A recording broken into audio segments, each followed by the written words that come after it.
lagu baakimay afaafka hore ee goob ganacsi oo ku taala ka soo horjeedka hotelka Wehliye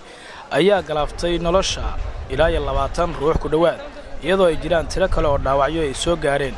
qarax oo jugtiisa laga maqlayay dhowr xaafadood oo ka agdhow halka uu ka dhacay ayaa waxa markaasi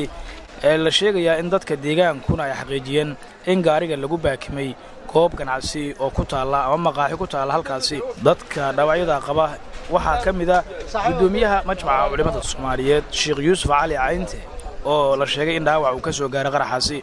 gawaarida ambalaska ee gurmadka degdega ah ayaa halka gaaray kuwa oo gurmaday dadkii ay soo gaareen dhaawacyadu ciidamada ammaanka ayaa sidoo kale halka gaaray kuwaasi oo dadka goobta ku sugnaa ama ku soo xoomay marka halka ka kala eriyay wali ma jirto cid ka tirsan dawladda Soomaaliya oo ka hadashay qaraxaas iyo khasaaraha ka dhashay iyo haddii ay jiraan dad loo soo qabtay waxaase markaa ilaa haatan ay arintan dhacdadan qayb ka tahay dhacdooyin qaraxyo ah oo toddobaadkani uu soo laablaabtay magaalada Muqdisho xalay bay ahayd markii uu qarax kale ka dhacay maqaaxi ku taala